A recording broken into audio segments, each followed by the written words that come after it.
Hi, M6058. Please introduce yourself. Good day, sir, ma'am. I'm Mary Ann N. Bote, 39 years old, happily married. I have two kids, 20 years old girl, 15 years old boy. Your religion I'm Christian. and your highest educational attainment. I'm high school graduate. Okay, tell me about your experience as a helper here in the Philippines. As a helper, I serve 8 people, 2 couples, and 16 years old, 15 years old, and 1 year old. Okay. Other household chores that you do? I'm doing ironing, cleaning, cooking, and washing, washing clothes, ironing. Okay. You are also taking care of a 90 years old, right? Which is Yes, bedridden. yes, sir. And also you are taking care of pets, right? Yes, sir. What kind of pets do you take care? Dog. How many dogs? 7 dogs. 7 dogs. Yes, sir. Okay, and you're also taking care of a 1 year old. Yes, sir. Okay, since you have an experience taking care of a 1 year old baby, so you know how to prepare a milk for a newborn, right? Yes, sir. Okay, if the newborn is crying, what will you do? Checking temperature. If he or hungry.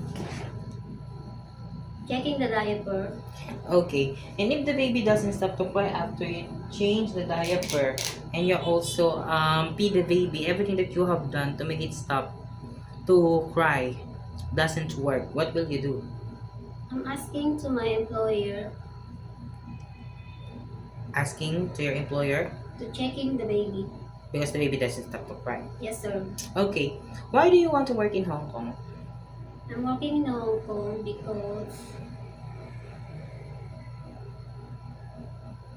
Because what is the reason why you want to work in Hong Kong?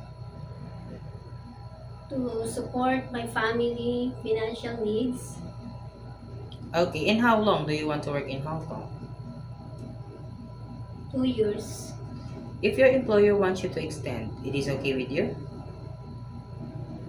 Yes, sir. It is okay to you to extend your contract. Okay, do you have any idea how to prepare Chinese food?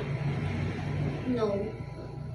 Okay, but it is okay to you to learn. Yes, sir. I'm Oh. ready to learn. And how will you learn to cook?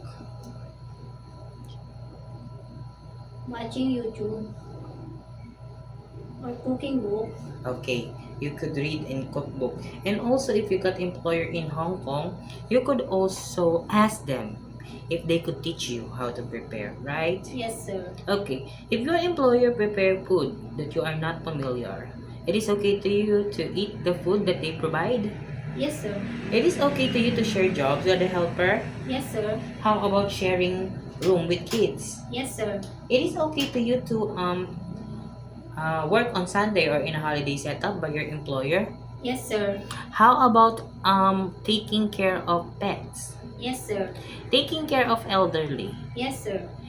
If one of your employer's family don't know how to speak English, it is okay to you to learn Cantonese? Yes, sir. Okay. My last question is, what will be your message for your future employer? If you hired me,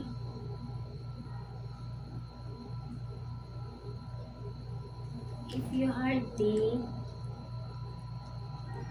I promise to do my responsibility and